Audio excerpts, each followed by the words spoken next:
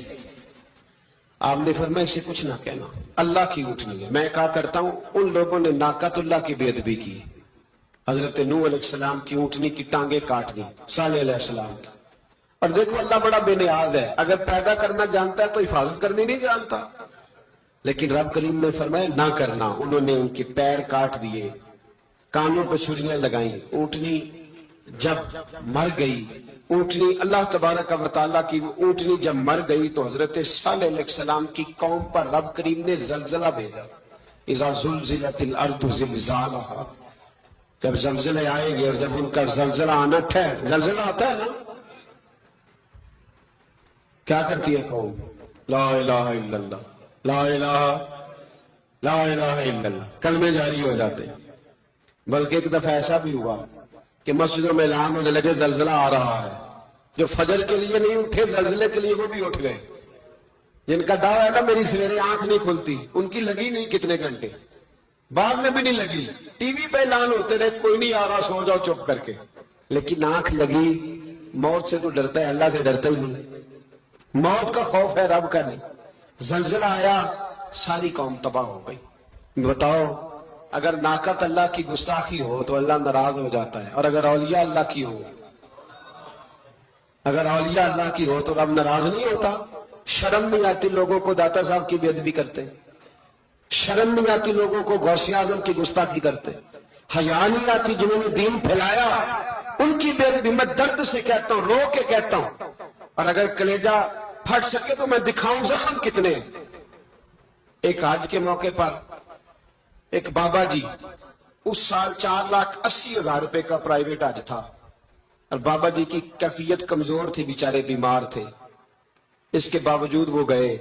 بوڑھے آدمی، جا کے بیٹھیے، بزرگ، اور کتنی مشکل ہے وہاں منا، مزدلفہ، عرفات، طواف زیارت، کتنا مشکل کام ہے طواف زیارت کرنا، طواف وداع کرنا۔ کس کٹھن سے حج کیا، بڑھاپے میں، پیسے بھی لگائے، اور جب وہ روضہ رسول پہ گئے صلی اللہ اور انہوں نے جا کے نبی پاک صلی اللہ علیہ وسلم کے روضے کی طرف منہ کر کے درود شریف پڑھا تو ایک ملا نے اٹھ کے کہہ دیا تو تو مشرک ہے۔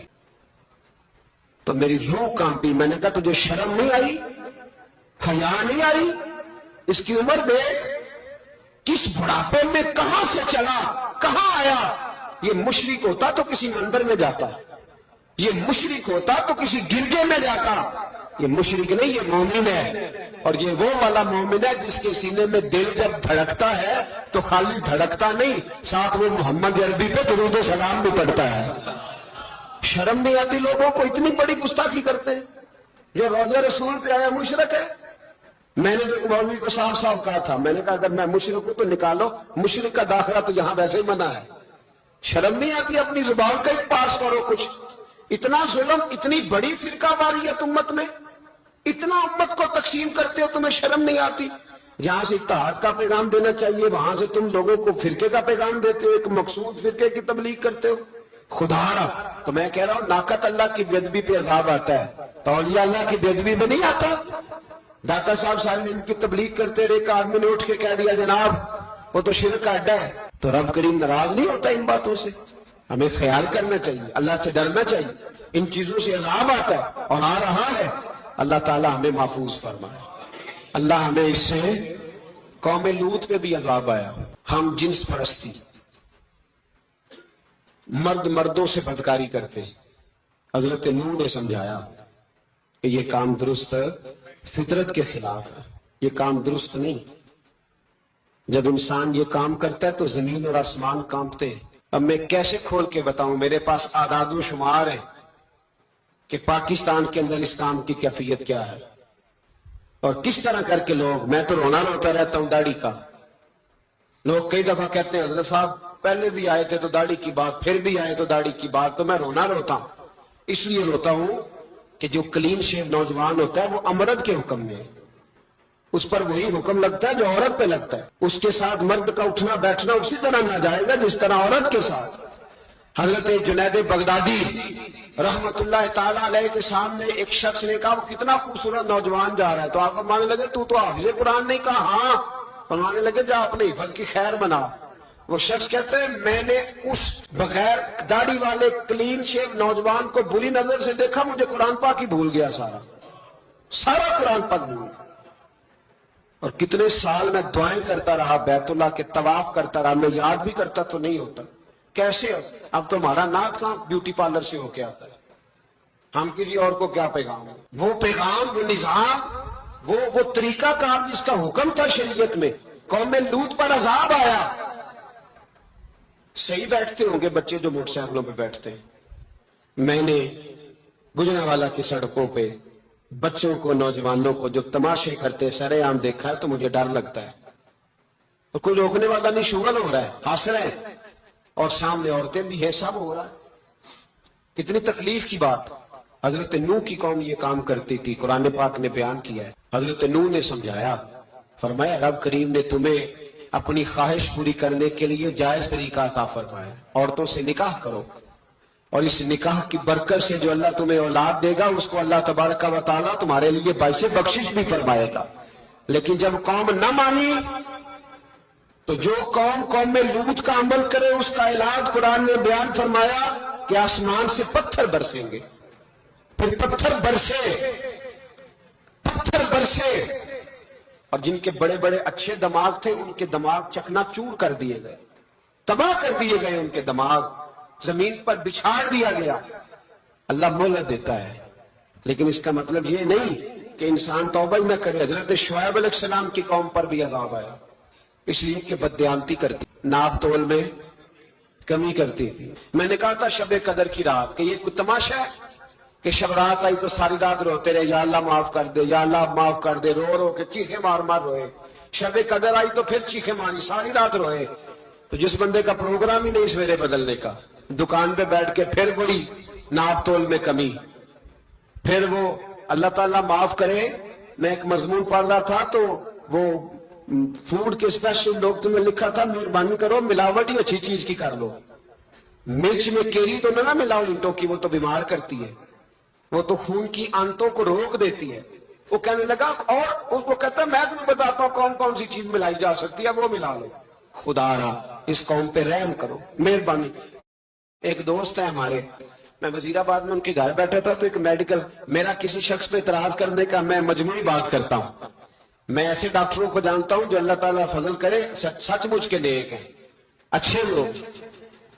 تو بچے کا میڈیکل سٹور ہے، تو والد بیمار ہو گیا، تو کہتا ہے ابا جی ڈاکٹر صاحب نے کہا آپ کو ڈرپ لگنی ہے۔ تو سگے باپ کو ڈرپ لگانے لگا تو باپ کیا کہتا ہے پتر تیری مہربانی مینو کوئی اصلی لائی، اور نہ لائی جڑی لوکاں نو لانا ہے۔ اب وہ پیار سے سنا رہا ہے بات۔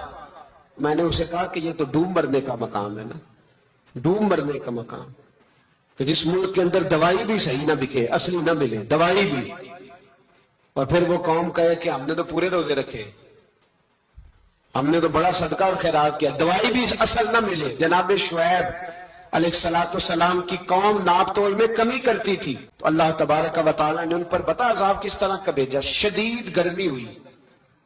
اللہ ہمیں محفوظ فرمائے، سارے آمین کہہ دیا۔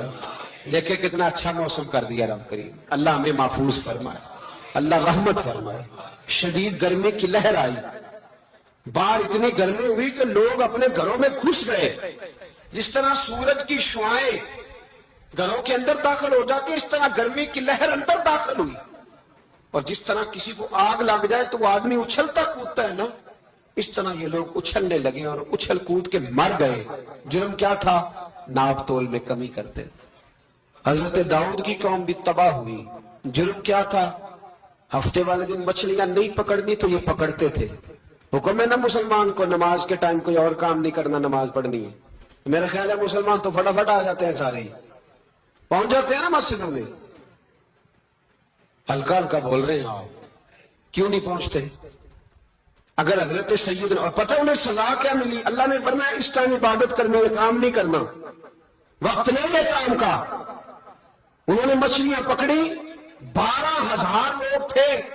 پتہ ہے مالک نے سزا کیا دی؟ بندر بنا دیا. اللہ کریم قرآن مجید کا پہلا سورہ پڑھے، فَجَعَلْنَاهَا نَكَالًا لِمَا بَيْنَ يَدَيْهَا وَمَا خَلْفَهَا. اللہ فرماتے ہیں پچھلوں کے لیے بھی عبرت بنا دیا، باپ والوں کے لیے بھی عبرت، نشان عبرت بنا دیا. بندر بن گئے. اور جو ان کے دوست جو بچ گئے تھے ان کے پیر چومتے تھے، روتے تھے. 3 دن بندر بن کے زندہ رہے. پھر اللہ نے سب کو اجتماعی موت دے دی. اگر مسلمان سے اللہ کہے کہ نماز کے ٹائم کاروبار نہیں، جمعے کے ٹائم کاروبار ہے، تو مسلمان کہتا ہے نہیں مجھے مہلت ملی ہوئی ہے. یہ تو اس وقت پتہ چلتا ہے نا جب بچے ڈیوٹی لگاتے، ہاں ہاں ہاں عذاب آتا ہے، اس وقت پتہ چلتا ہے. میں نے دیکھا یہ منظر، اس وقت پتہ چلتا ہے جب بچے کسی ملازم 6,000 کی ڈیوٹی لگاتے، کہتے ہیں ابے کا دھیان رکھنا، ہم دکان پہ بیٹھنے لگے. پھر اسے سمجھ آتی ہے اگر میں نماز کے ٹائم مسجد میں ہوتا تو آج میری اولاد میری خدمت میں ہوتی.